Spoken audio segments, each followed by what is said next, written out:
আজ যাচ্ছি একটা বিয়ে বাড়িতে। চুলের অবস্থা খুব খারাপ, তবু কোনো রকম করে যাচ্ছি। এই যে ফটো পরে ছাড়বো, দেখাচ্ছি বিয়ে বাড়ি থেকে। দু বোন মিলে চলে গিয়েছিলাম স্কুটিতে করে। আর এটা ছিল আমি যেখানে জব করি সেখানে কালিগের বোনের বিয়ে।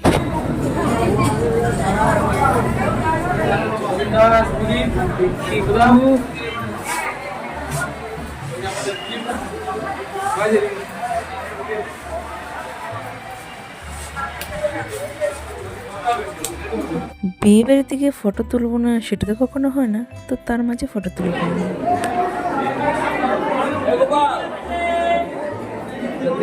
এই বিয়েটা হয়েছিল একটি ভবনে, যেটা ছিল আমাদের বাড়ির সামনেই।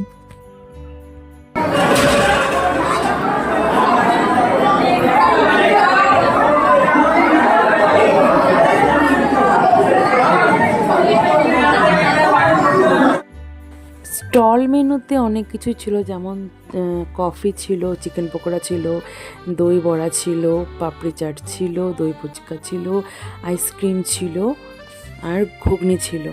তো সবগুলো ট্রাই করিনি, বাট তার মধ্যে আমি দুটো ট্রাই করেছি, নয় 3টা ট্রাই করেছি। একটা চিকেন পকোড়া, একটা দই বড়া, একটা হলো দই ফুচকা।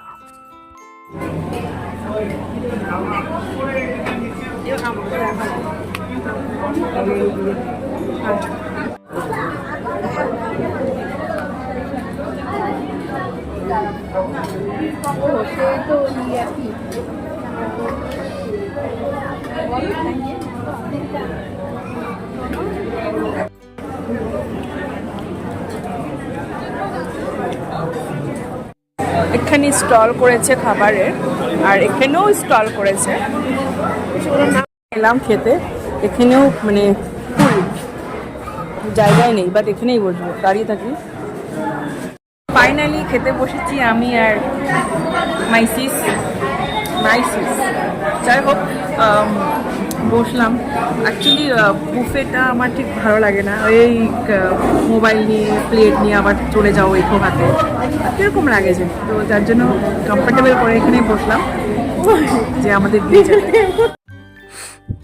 এখানকার ক্যাটারিংয়ের আয়োজনগুলো ভালো লেগেছে। প্রথমে তো হাত ধোয়ার জন্য বাটি দিয়ে দিল, তারপরে প্লেটগুলো সুন্দর কভার করা, তারপরে দিয়ে দিল জলের বোতল, তারপরে হাতটা ধুয়ে বসে পড়লাম খাবারের জন্য, এবার রেডি। তারপরে দিয়ে দিল স্যালাড, এরপরে যে রাধাবল্লভ দিয়ে দিল, তারপর দিল চানা ঘুগনি। রাধাবল্লভ দিয়ে চানা ঘুগনিটা খেতে অসাধারণ লেগেছিল। তারপরে দিয়ে দিল সাদা ভাত, সাথে ছিল ভেজ মুগের ডাল, এরপর দিল ভেজ পকোড়া, পর চলে এলো সর্ষে কাতল ভাপা, যেটা নাকি খেতে অসাম ছিল। ঝোলের মধ্যে সর্ষের যে একটা স্মেল, অফ সাথে গরম ভাতের সাথে দারুণ জমেছে। এরপর নেক্সট আইটেম ছিল চিংড়ি ভাপা, ওফ দারুণ। তারপরে খাসির মাংস, এটা তো লাজবাব, তার জন্য আমি আর এক হাতা নিয়ে নিলাম।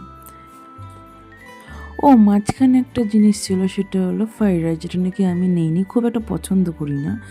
আর চাটনিও নেইনি, মিষ্টিও নেইনি, নিয়েছি মিষ্টি দই অ্যান্ড কালাকান। আর এই যে আমার খাবার প্রায় শেষের দিকে, জাস্ট দইটা খেয়েই আমি খাবার এন্ড করে দেবো। আর হাতের মধ্যে চিংড়ির আর মাটনের গন্ধ, কি বলবো। আর খাওয়া দাওয়া তো শেষ, তো এখন বাড়ি যাওয়ার পালা। আর বর বউকে আমি ভালো মতো দেখতে পাইনি, এত ভিড়। আমি ভিড় করছি, এখনো বাড়ি চলে যাচ্ছি। মনে হচ্ছে যেন আমার কাশ্মীরের মানে বরফ পড়ছে, এরকম ওড়নাটা পেঁচিয়ে নিয়েছি।